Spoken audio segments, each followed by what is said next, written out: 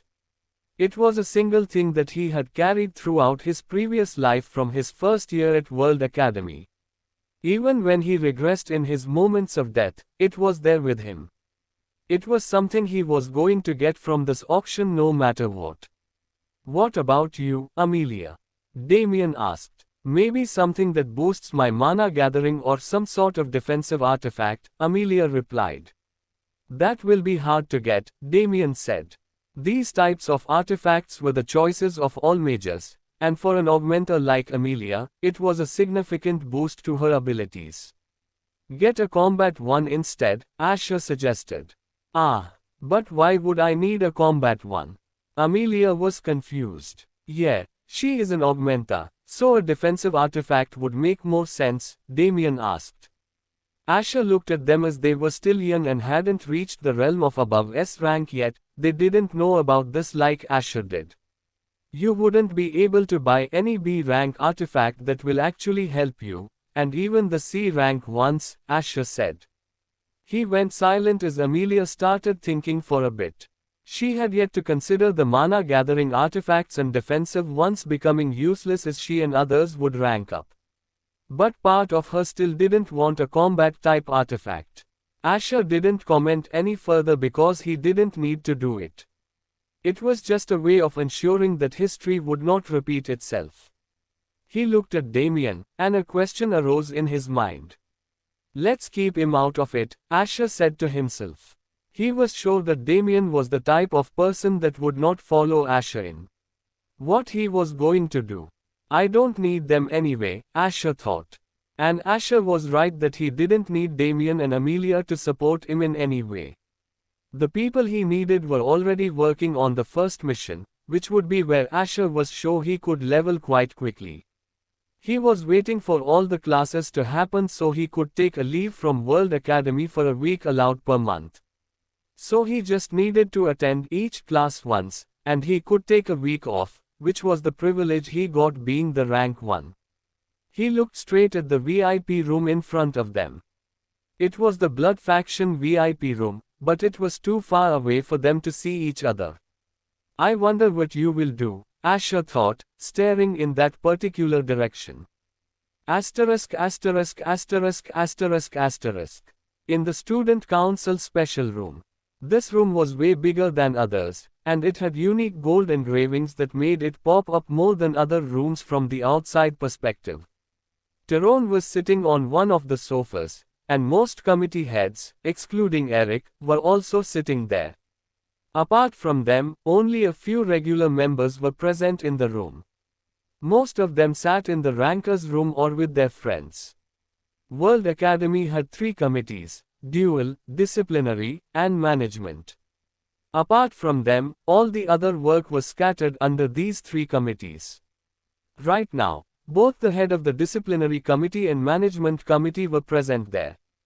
I want a proper artifact for myself, Tilda, a girl spoke, and she was the head of the management committee.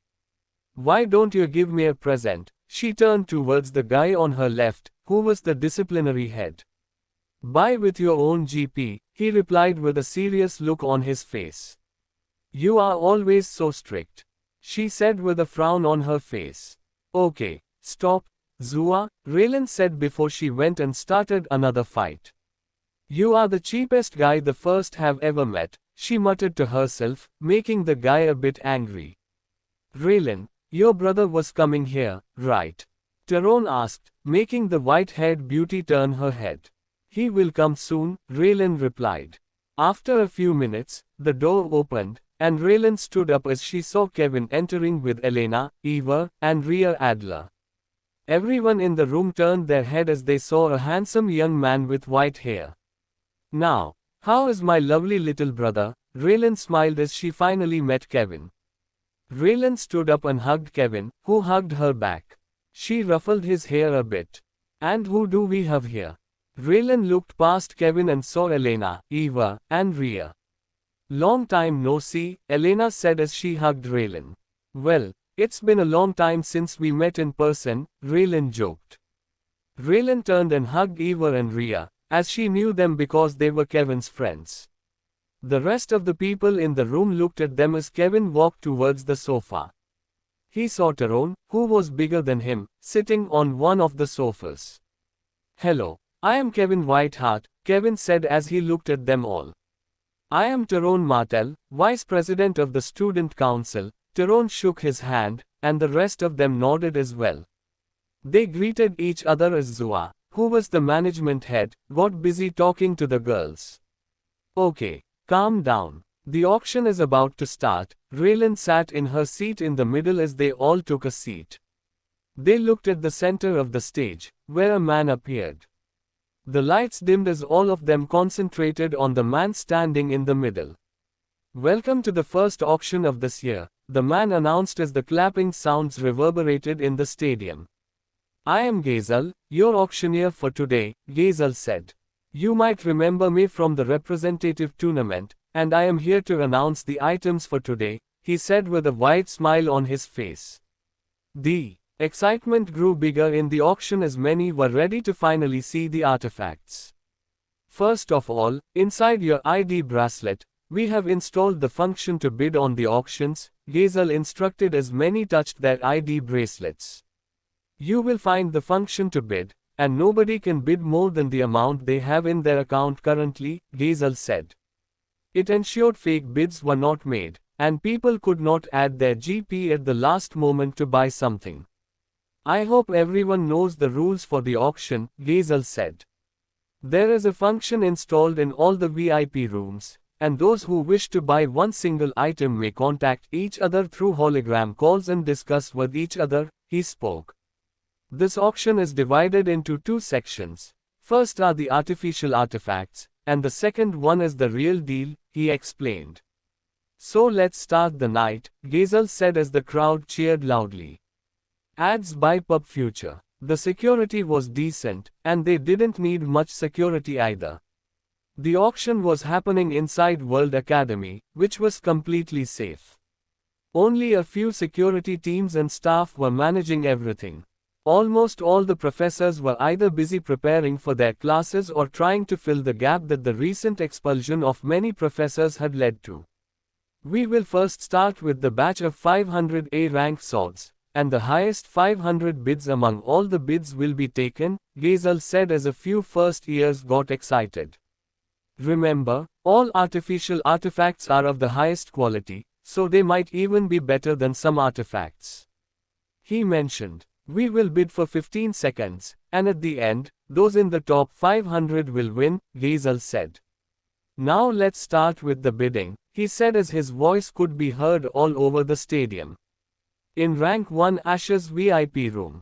What the hell? Who are these idiots that are paying 50 GP for this? Damien spoke. Don't they know how much those points are worth? Damien facepalmed. Let them bleed their GP. It's better for us, Amelia said. Time's up, Gazel spoke.